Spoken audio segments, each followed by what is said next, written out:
დავიწყოთ აფხაზეთით, გაგრაში 26 გრადუსი და წვიმაა მოსალოდნელი, სოხუმშიც ასევე 26 გრადუსი იქნება დღის განმავლობაში და წვიმს. ზუგდიდშიც წვიმაა, აქაც მაქსიმალური ტემპერატურა 26 გრადუსი დაფიქსირდება. რაც შეეხება სვანეთს, მესტიაში 17 გრადუსია მოსალოდნელი, ფოთში 25 გრადუსამდე დათბება ჰაერის ტემპერატურა, 24 გრადუსია დღეს ნავარაუდები.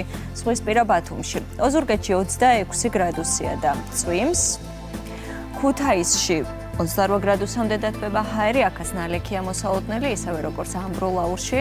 ჰაერის მაქსიმალური ტემპერატურა რაჭაში 28 გრადუსი დაფიქსირდება დღეს, ახალციხეში 27 გრადუსია და წვიმა.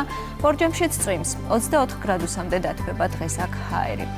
რაც შეეხება ბაკურიანს, აქ 21 გრადუსია დღეს მაქსიმალური მაჩვენებელი, გორში 29 გრადუსია მოსალოდნელი, ცხინვალში 27 გრადუსამდე დათბება ჰაერის ტემპერატურა, ნალექია ყველგან თითქმის ნავარაუდები, სტეფანწმინდაშიც ასეა, აქ 18 გრადუსამდე დათბება ჰაერი, 15 გრადუსია მოსალოდნელი გუდაურში.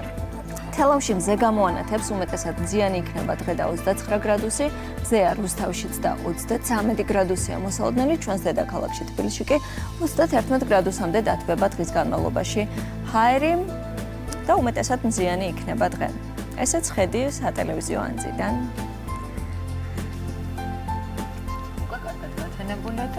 დილის სიგრილეს ნელ-ნელა ეყარება მზის ხილავი.